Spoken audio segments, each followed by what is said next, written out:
Okay, good afternoon. Welcome to Channel Sports on Sunday. I'd like to welcome you specifically to this segment where we talk to you as regards football, or basically on football matters. I will keep you updated with what is going on in around the world. I will go to start locally. My name is Eita Balogun. I'm not going to do this alone. The next 20 minutes there about Al Badakin today, as well as Larry Pinel in the studio with me. I'd like to welcome you guys. Well, feels fantastic to be here.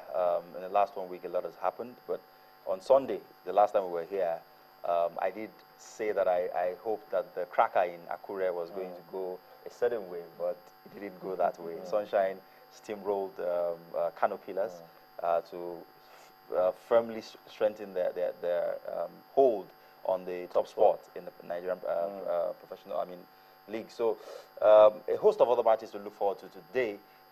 In Enugu, I think that's where the biggest game is going on between Rangers and Sunshine. And of course, the Women's World Cup, the four semi-finalists are known. Copa America, the four semi-finalists are known. The last of the tickets was picked up yesterday, surprisingly, by Paraguay over Brazil.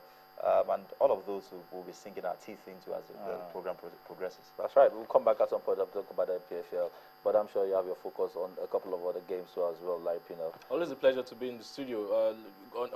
On his notes, we mentioned last week that there will also be a cracker at Ibadan, and a cracker it was, Benga Gumbote not able to get a win over Enyimba, but fantastically he went away yesterday to get a draw with FC Taraba. So it remains.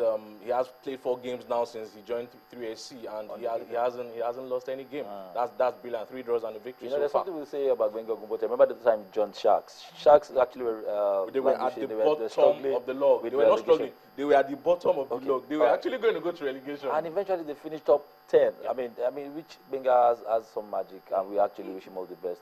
He plays away. He's going to be playing.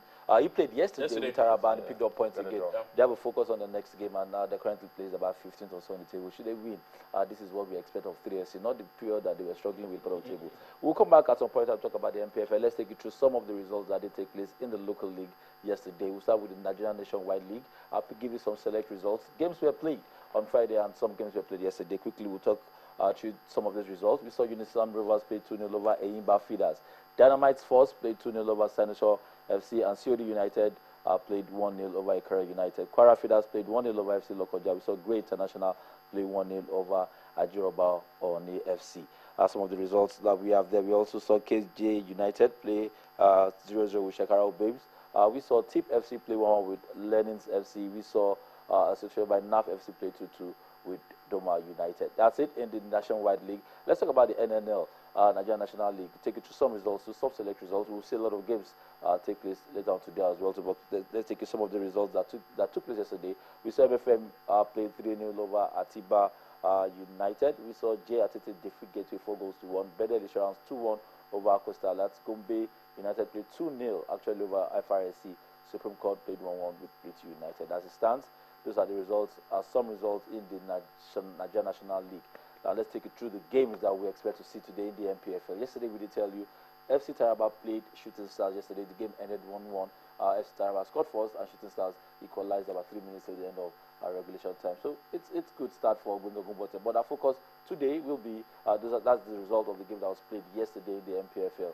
FC Taraba 1, Shooting Stars 1. Now the fixtures today we'll see Giwa FC take on El Kanemi. Ifeanyi Uba will play Wiki Tourist. Sharks FC will take on Atlanta. FC Taraba 3SC already took place yesterday. Enyimba will take on Nasa United. Bayelsa United will play Kwara United. Lobby Stars will play host to Abia Warriors, and Akwa United will take on Warri Wolves. Other games will be Rangers taking on Sunshine and Kano Pillars taking on Dolphins FC. Well, Ifeanyi Uba and Wiki Tourist will jump at you for obvious reasons. Both of them actually have same number of points in the league. The reason Wiki are second and Ifeanyi Uba are fourth is simply because of goals difference. And I mean, that tells you that there's a lot riding on that game. With both of them just 3 points adrift of the leaders, they'll be hoping that Rangers will smash Sunshine in Enugu, and either of them wins and goes level on points with Sunshine. And I'm going to ask you this: Ifeanyi Uba, formerly known as Gabriel, that's the log table as it stands. Ifeanyi Uba currently plays third. They look like they have a statement to make this season. I mean, you would not expect Gabriel to, or Ifeanyi Uba, that they're known as, to come back and actually compete at top level with the big boys. Although this league is different, we don't have the top, we don't have Enyimba on top, we don't have Kano Pillars on top, We know the Still early days. It's still early days, but they played about 13 games. I mean, so you would be tempted to say that because it's going to, in another 3 weeks, the league should have taken form. I mean, this is the MPFL. We know what it is. And they played half of the games. If they played as many as what they've played thus far, you'll be tempted that it's still going to look like this at the end of the season. Not necessarily. Eyimba and Kano Pillars are not so far off. Kano Pillars have 2 games in hand, and they are 10 points adrift. If they win those 2 games, they narrow the points difference down to 4 points, which in any part of the world is not an unassailable, lead. So you think Ifeanyi Ubah will lose team at some point? No, I mean, that's not what I'm saying. I'm just saying that we should not discount it down so quickly, the likes of Eyimba and Kano Pillars, because they are still very much in with a chance. All right, for you, Larry Pinel, the team you'll be looking out for? Today's game, I'm actually looking at Kano Pillars versus Dolphins. Dolphins are very happy going into that fixture. They have been paid a couple of months backlog of allowances, so they go in a happy mood. It's not the Dolphins we used to know before. And Kano Pillars have a statement to make. They were battered, annihilated. They were roundly defeated when they came the last time they came to Akure. 3-0. It was embarrassing. It was even on national TV to make matters worse for Pillars. And so this is the first time that we will see on cable TV, Kano Pillars play at Kano. We've not really had that luxury to see them play live at Kano. So today's game on cable TV will be between Kano Pillars and Dolphins. And as I said, it's a fortress for Kano Pillars. So they will think they can actually get a maximum 3 points over Dolphins in there. But as I mentioned earlier, Dolphins going there on the back foot of what they've just received from the state government. Further, would I say something on 3 on Miguel Gubote?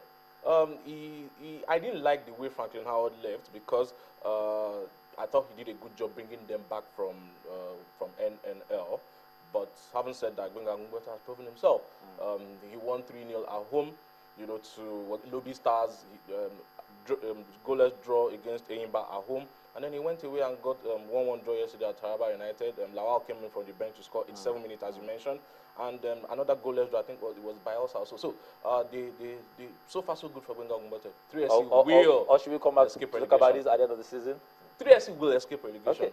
All right, now I wouldn't even say they would escape relegation. I think they'll be comfortable. I don't think they will win the league. They may not even make the continental qualification places, but they would not have to escape relegation by the skin of their teeth at the end of the My worry, though, is that Junior Ajayi, the man who was spectacular in this game, apart from the man who scored the only goal, pictures coming through there, the man who scored the only, Ajani Ibrahim from Sunshine Stars, apart from him, the other guy who scored 2 goals in this particular fixture, Junior Ajayi, is actually with the under-23 team, preparing with, with Samson Shasha. So once, half of the goals and assists have actually come from Junior Ajayi this season, and I fear that once it's not available, Shooting Stars may struggle a bit, but it's been getting better, so I expect that. Let's see what we're going to do as regards that. All right, that's it.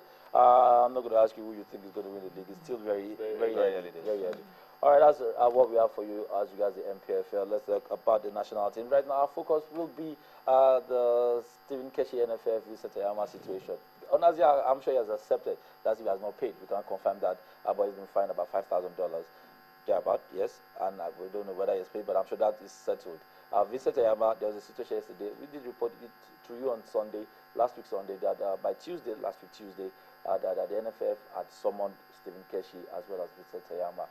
Now, fast forward to Tuesday last week, the week just gone by, and we were made to understand that Vincent Ayama did come out to say that he did not receive any notification of some sort for that, any invitation of some sort for that to face that disciplinary committee. On the other hand, Stephen Keshi met with the panel, met with the committee, and I told them categorically that he did not apply. I'd like your reaction as regards that. Also, I'll start with you, because I know you said so many things about Stephen Keshi, so maybe you should say something about Vincent Ayama. Now, the directorate, the media department of the NFF did come out to say that they sent him a communication that Vincent Ayama actually lied in their words, that the same way they invite him for national team duty was the same method or medium that they conveyed the message. Which would mean that they didn't send a personal notification or a notice for the summon to him, or the summon itself to him, because the way you invite a player to the national team for games is you send it through the club. So if that was what they did, could there have been a gap between the club and the player? Could it have been that the club received it, and since it wasn't an invitation for a game, they didn't think that they were obliged in any way to release a player who plays in France to fly all the way down to Nigeria to sit in front of certain men who want to ask him questions as to why he spoke to the press on certain things. I mean, there's too much drama around this. It's becoming a theater of the absurd, really.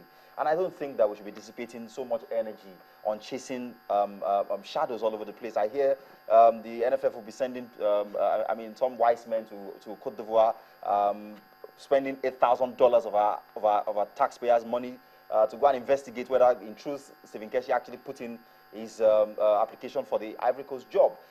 I really don't. I think these are non-issues that are beginning to take some very, very jocular, comical, proportions.